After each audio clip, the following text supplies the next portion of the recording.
అంటే కోడ్‌నే చూస్ చేసుకోవడానికి రీజన్ ఏంటి? అంటే పేరెంట్స్ ఫస్ట్ చెప్పారు. ఓకే. అది నేను ఫ్రెండ్స్ ద్వారా రీసెర్చ్ చేసుకొని అది ఓకే అని వచ్చాను. ఓకే. ఫస్ట్ విజిట్ చేసినప్పుడు ఏమనిపించింది మీకు కోడ్‌కి? ఫ్రెండ్లీగా అంతా బాగుందనిపించింది ఎకోసిస్టమ్ మొత్తం.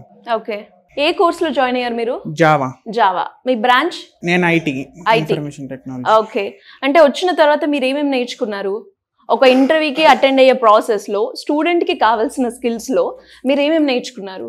కాన్ఫిడెన్స్, కమ్యూనికేషన్, ఇంకా టెక్నికల్ ఆల్సో. ఓకే. టెక్నికల్ కూడా నేర్చుకున్నాను.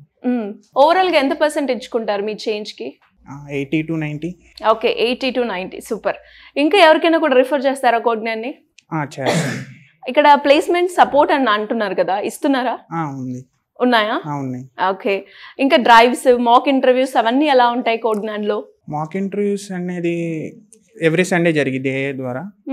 అవి రిపోర్ట్స్ కూడా వస్తాయి. మనం ఎంత పర్ఫామ్ చేసాము, రేటింగ్స్ అవి కూడా వస్తాయి. ఓకే. సో మనం తర్వాత డెవలప్ చేసుకోవచ్చు నెక్స్ట్ వీక్కి అలా.